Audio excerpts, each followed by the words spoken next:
Angola goes to the polls to decide the country's post-Dos Santos future. Dutch researchers develop blazing fast Wi-Fi using light rays. And it's a clash of the gaming titans at Gamescom in Germany. Africa 54 starts right now.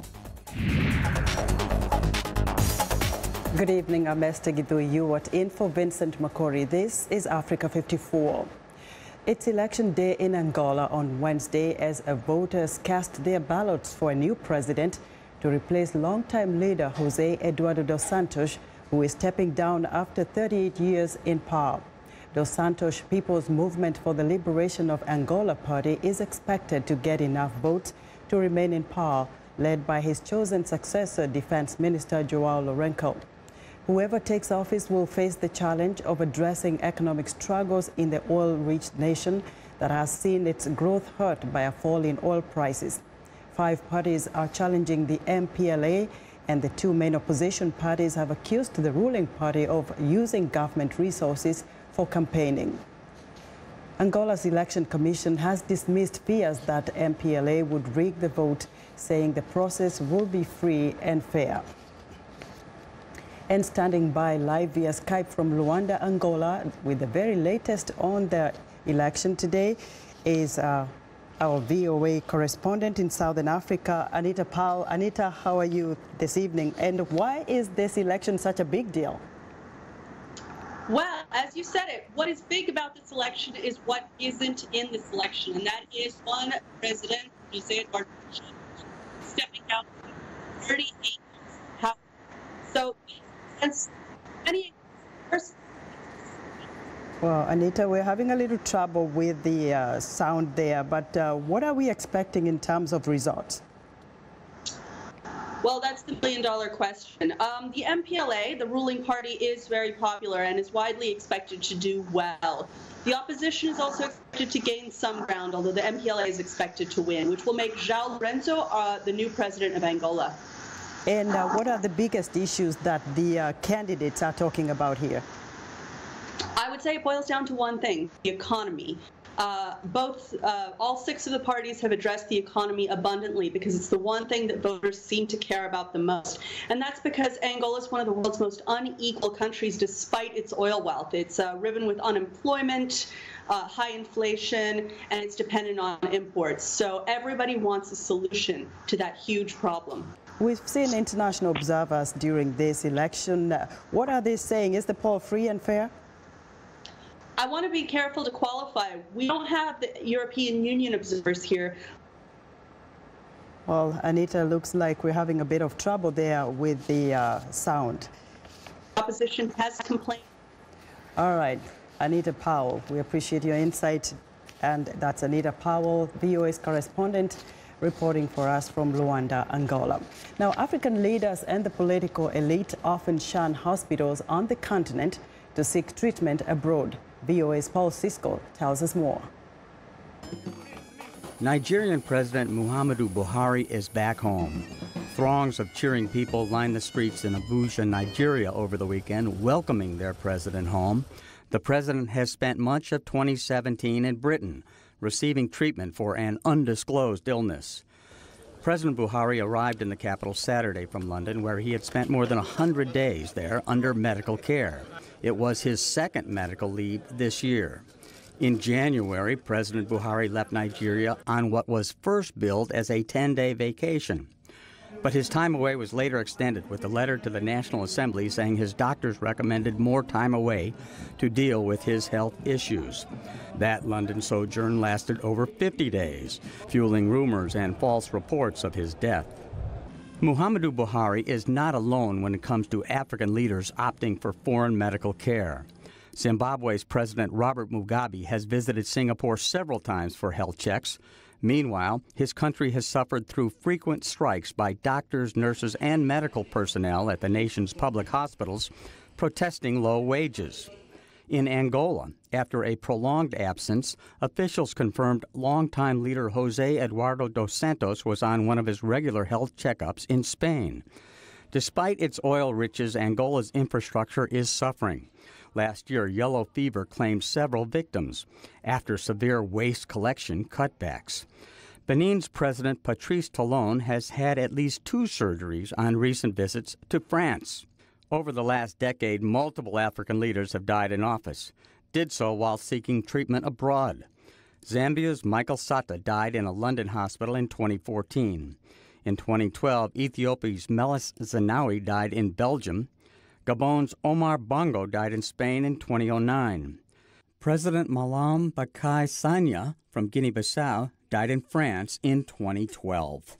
Levi Manawasa from Zambia passed away in France in 2008. Many leaders promise improved local health care when campaigning for office. Clearly, the expense of their entourage and travel for better, more expensive treatment in Europe or elsewhere might better be used to improve medical treatment at home. The United Nations World Health Organization says Africa has the world's second worst health care shortage, a shortage in excess of 4.2 million health care workers. Nigeria, Africa's most populous country, has some 15,000 Nigerian doctors working outside the country, primarily because of poor infrastructure at home and facilities, lack of drugs and resources, and poor, incomparable wages. Paul Sisko, VOA News, Washington. Nigeria's first cabinet meeting since the return of President Muhammadu Buhari from 3 months of medical leave in Britain has been cancelled. The president's spokesman, Femi Adesina, said in an email Wednesday the meeting of the Federal Executive Council would not be held. He did not give any explanations why for the cancellation. Buhari returned to Nigeria on Saturday after traveling to Britain on May 7th for an unspecified illness and had written to lawmakers on Monday confirming he had returned and was resuming his duties. He also addressed Nigerians on television Monday. The medical leave was Buhari's second in Britain this year after one that began in January and lasted nearly 2 months. In North Africa, Egypt has called off a scheduled meeting between its foreign minister and a top U.S. presidential advisor, Jared Kushner, Wednesday, after the United States decided to withhold millions of dollars in aid. Egypt's foreign minister, Sameh Shoukry, had been scheduled to meet the U.S. delegation led by Kushner, the son-in-law to U.S. President Donald Trump, and a close advisor on Wednesday in Cairo to discuss the Middle East. U.S. sources familiar with the matter told Reuters on Tuesday that Washington had decided to deny Egypt $95.7 million in aid and to delay a further $195 million, citing Egypt's failure to make progress on its human rights record and democratic reforms. The Egyptian President Abdel Fattah al-Sisi has, however, met with the U.S. delegation. Now, Al-Azhar University, Egypt's venerable seat of Islamic law, has been working to portray a more modern image of Islam to counter the violent versions being espoused by Islamic State, Al-Qaeda, and other militant groups. Efforts by Al-Azhar religious authorities to control the tenure of Islamic religious edicts or fatwas are part of the strategy which moderate forces are using to battle clerics espousing death and violence. Edward Iranian reports from Cairo. Militant Islamic terrorists in Egypt have left a bloody trail of destruction. The loss of innocent lives from deadly bombings on churches and other attacks has led the government to denounce extremist Islamic clerics espousing bloodshed and violence. Hardline clerics like pro-Islamist Sheikh Yusuf al-Qaradawi have been accused of issuing edicts or fatwas to justify the killings of police, army officers, and Christians. Qaradawi claims innocence. Islamic extremists have stepped up the violence since Islamist President Mohamed Morsi was ousted in July 2013. Many of his supporters were jailed and some tried for acts of violence. Egypt's top religious authority, Sheikh Ahmed Tayyib of Al-Azhar University, maintains that Islamic clerics who preach violence should not define Islam as a whole. Islam must not be considered a terrorist religion just because of a few of its followers have hijacked some of its writings and misinterpret them to kill and shed the blood of innocent people. Egyptian President Abdel Fattah al-Sisi has also called for reforming or renewing Islam so it projects a less violent image. One new way clerics with ties to Al-Azhar are trying to discourage extremism is by offering religious advice to writers at a fatwa booth in the Cairo metro. Sheikh Mohammed Zaki, the head preacher at Al-Azhar, tells VOA that while the core beliefs of Islam are immutable, its image or modern applications of it should fit the daily lives of people. Each new generation benefits from the teachings of Islam, which remain unalterable as God presented them, but as flexible as the new shoots of a tree branch. Al-Azhar has clamped down on extremist clerics in recent years by preventing them from preaching at mosques it controls, but as Zaki noted, the media which broadcast their message should also be sanctioned. Edward Uranian for VOA News, Cairo. U.S. President Donald Trump is blaming the media for much of the controversy surrounding his presidency in a speech to supporters in Phoenix, Arizona, Tuesday night. VOA's Michael Sullivan reports that the president also reaffirmed his political agenda. After visiting U.S. Marines and Customs and Border Protection agents in the border town of Yuma, Trump was in campaign mode in Phoenix. This evening, joined together with friends, we reaffirm our shared customs, traditions, and values. Trump has been widely criticized for saying many sides were to blame for the hatred and violence after a white supremacist in Charlottesville, Virginia, rammed his car into a crowd of counter-protesters on August 12th. The man killed a woman and injured 19 other people. Trump accused the media of selective reporting. Just like they don't want to report that I spoke out forcefully against hatred, bigotry, and violence, and strongly condemned the neo-Nazis, the white supremacists, and the KKK. His comments after Charlottesville sparked protests in other U.S. cities, and protesters were on the streets in Phoenix Tuesday night. The man's got nothing done. All he wants to do is clip his political opponents and posture like a proud rooster. Trump supporters were also on the streets. I support the right to free speech. I support our president and everything he does. So I support our Constitution, and that's why I'm out here today. Trump threatened a government shutdown if Congress doesn't fund a border wall. Kim Jong-un. And said his tough talk on North Korea is effective. Mike O'Sullivan, VOA News, Los Angeles. We want to know what you think about Africa 54 and the stories we cover. Join the conversation on Facebook. The address is Africa 54. We're also streaming our show live on Facebook. So check us out and share our show with your friends. Also check out our headlines 24/7 on voaafrica.com. Coming up, a groundbreaking discovery could revolutionize Wi-Fi speed. Stay with us.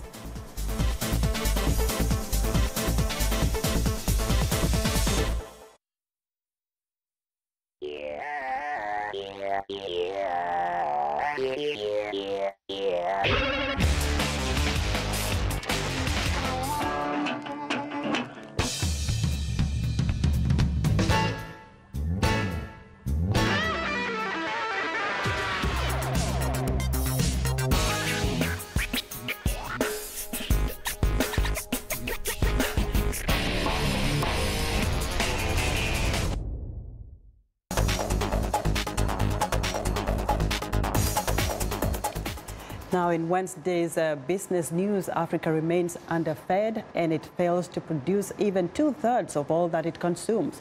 The Green Revolution was a game changer for Asian economies and offers many examples for African states to follow today. Joining us from New York with more details is Africa 54 business correspondent Jill Malandrino. Jill. Hi, good afternoon. So in the beginning of August, we discussed a fascinating feature piece by the New York Times that addressed the decline of fertile land in Africa. Now, African business takes a look at what can be done on the local level. Many objectives can be achieved by investing in and strengthening smallholder farmers and planters in Africa. The positive impact would be felt on improved food security, reduced import bills, increased rural and overall employment, poverty eradication, more robust rural infrastructure, and a healthier population and economy. So, Jill, what did the Asian policymakers, how did they get it right, and how can Africa borrow from that? Asian policymakers channeled significant funding to their agricultural sectors. The investments went into infrastructure, subsidies for power consumption, water, and agri-inputs. They also developed agricultural universities and research bodies. Today, the global economic policy and corporate environment is much better structured to serve the development needs of African agriculture and smallholders. In addition, the new digital capabilities can help the sector with precise information, instantaneous communication, and accessible training. Policymakers can attract experienced multinational corporations for developing the smallholder sector, and working together will be the key to their success. So does culture play any role in this at all? Well, this is what I find interesting as an outsider reporting on the broader business of agriculture. African business points out that cultural attitudes towards agriculture in many parts of the continent are less discussed as a problem. Although agriculture employs far more people than any other sector in Africa, there's still a perception among many urban elites, including those in government, that working in the sector is somehow less worthy than employment in more predominantly urban industries. At the same time, governments have sought to control the sector through state marketing boards and state fertilizer and seed distribution networks. Yet there is now a general recognition that most activities within agriculture and agribusiness are best handled by the private sector. Furthermore, farming is increasingly intersecting with technology, and that could boost interest in the younger urban demographic. Now, Jill, thank you very much for your reporting. Thank you. Jill Malandrino is Africa 54 business correspondent, reporting for us live from New York. Now, Starbucks coffee shops recently installed about the fastest Wi-Fi we can enjoy. It's a blazing 9 megabits per second, but researchers in the Netherlands have some Wi-Fi that leaves that in the dust. VOA's Faith Lapidus reports. The Wi-Fi you and I use operates using radio waves. And that's a problem because everyone on the network is sharing the bandwidth. The problem with current Wi-Fi networks is actually that you have just a single antenna in your room, or actually in your whole building, which tries to cover the whole building. That means that everybody inside that building needs to get access to that single antenna, so you need to share it. But this new system uses individual beams of light from a receiver in the room. The beams are so focused, you can cut off the signal just by placing your hand in its path. But that signal is all yours.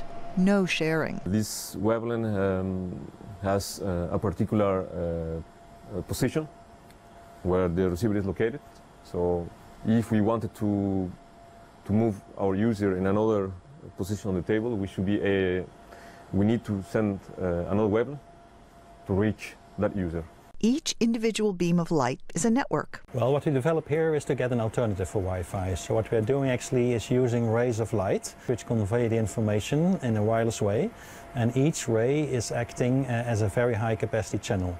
It's actually the same as an optical fiber without needing the fiber. And that means speeds of up to 300 times faster than current Wi-Fi. What we achieved up to this moment is 112 gigabits per second.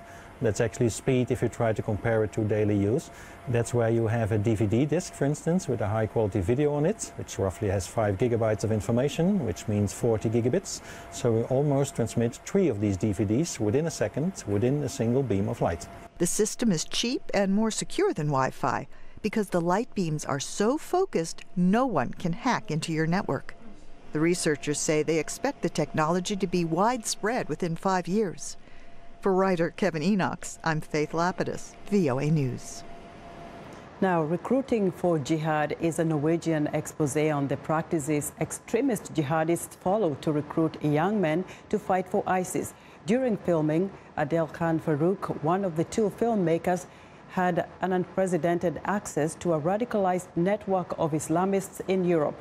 He met them through Ubaidullah Hussein, a notorious recruiter currently serving a 9-year sentence in a Norwegian prison. Farouk and his partner Ulrik Rolfsen spoke to VOA's Penelope Pulu on the growth of Islamist organizations in Europe. My name is Adel Khan Farouk. I'm making a documentary about Norwegian Islamists.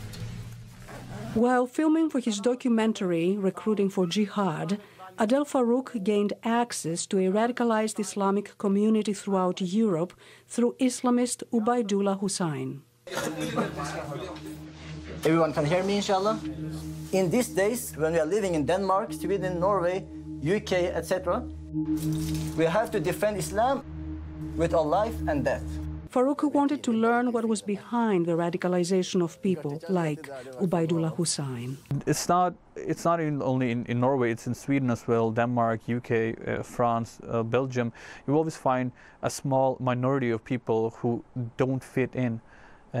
Even as Muslims, they don't fit in, they're marginalized, they might struggle or have some struggles at home, hard time finding work. My name is Ubaidullah Hussain, and I am spokesman for the group Prophet's Ummah, Prophet's Ummah in Norway. And I want to find out why he became that way, why did he become so extreme, because there were some pieces of him that he used to be a referee in soccer, and that he was a bright child and did okay in school. During an underground meeting with British Islamist Anjem Choudhury, Farouk captured chilling footage of how radicalized ideology spreads. Vi har mye kontakt med dem fra Norge, men å sitte blant dem I dag, det annerledes. Og dette her mye av det vi kommer til å ta med oss hjem til Norge.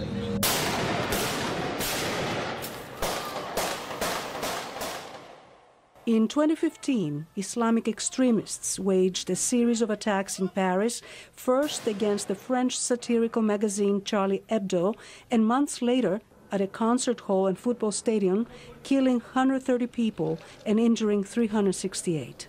Farouk says Ubaidullah Hussain told him on camera that he does not know the attackers in Paris, but he knows people who know them. My groups are really small, but they are strong because they work together.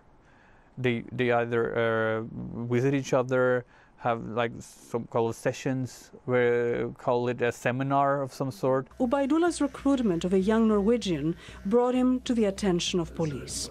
He gets arrested, and Norwegian police forces confiscated Farouk's and Rolfsen's footage as evidence.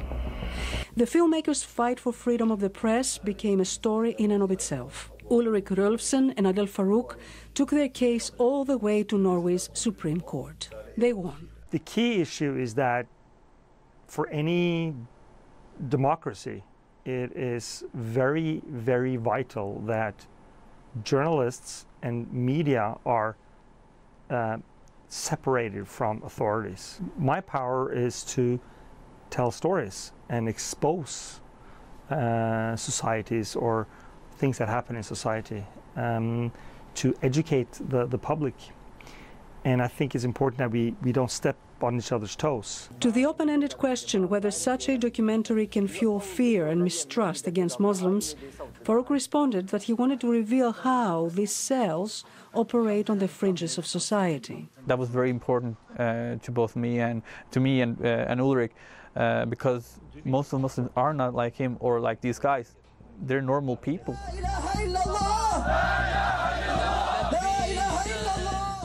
Penelope Pulu, VOA News, Washington. It's time now for a short break. Still to come on Africa 54, the hottest trends from Europe's biggest gaming trade show. We'll be right back.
And welcome back to Africa 54. Here's what's trending. The gaming industry's biggest names are facing off at Gamescom in Cologne, the world's largest computer and video games event.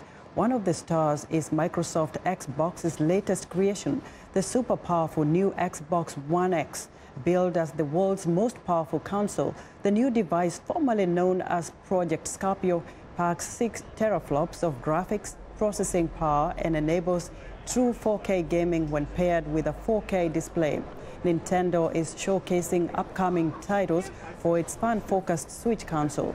The Japanese video games company unveiled the Switch, a hybrid console handheld gaming device, back in January.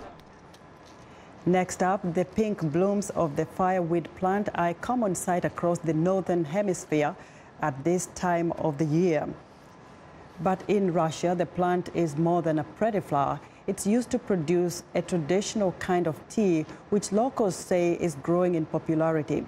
Many consumers are choosing fireweed over other teas because they believe in its medicinal properties, and some shops even specialize in it. Fireweed can be bought on its own or mixed with other herbs and berries like cranberries or buckthorn. So far, the most dedicated customers for fireweed tea are Russians, but shop owners in Moscow are gradually starting to see more interest from foreign tourists too. And finally, books are vital to any education, but when you live in an isolated area where phone and internet coverage is patchy, they're even more important. So for people who live around Broken Hill in far western New South Wales, Australia, the Outback Letterbox Library is a must. It's celebrating 40 years of delivering a good read to the far-flung corners of the island nation. And there are more than 500 members using this service, which is funded by the state government. Broken Hill Library staff picks books based on the residents' interests and drive them to drop-off spots. They are then delivered by air, road, or regular mail. And that's what's trending today. And that's our show for today. Be sure to watch Africa 54 on our website at voaafrica.com. For more news, tune in to VOA's evening radio show, Africa News Tonight, at 1800 UTC, and in the mornings to Daybreak Africa between 0300 and 0600 UTC, Monday through Friday. Thanks for watching, and a very good night from Washington.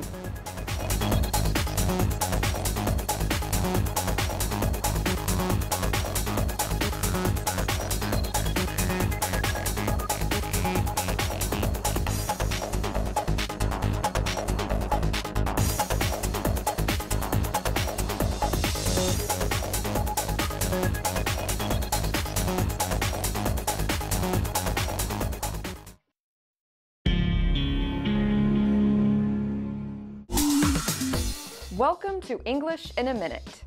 A cannon used to be a common military weapon. Loose cannon. So, are Anna and Jonathan talking about an old battle? Hey, I'm looking for someone to host a political event tomorrow night. Can your friend Sylvia help out? Sylvia? She's a loose cannon. You never know what she's going to say. She could easily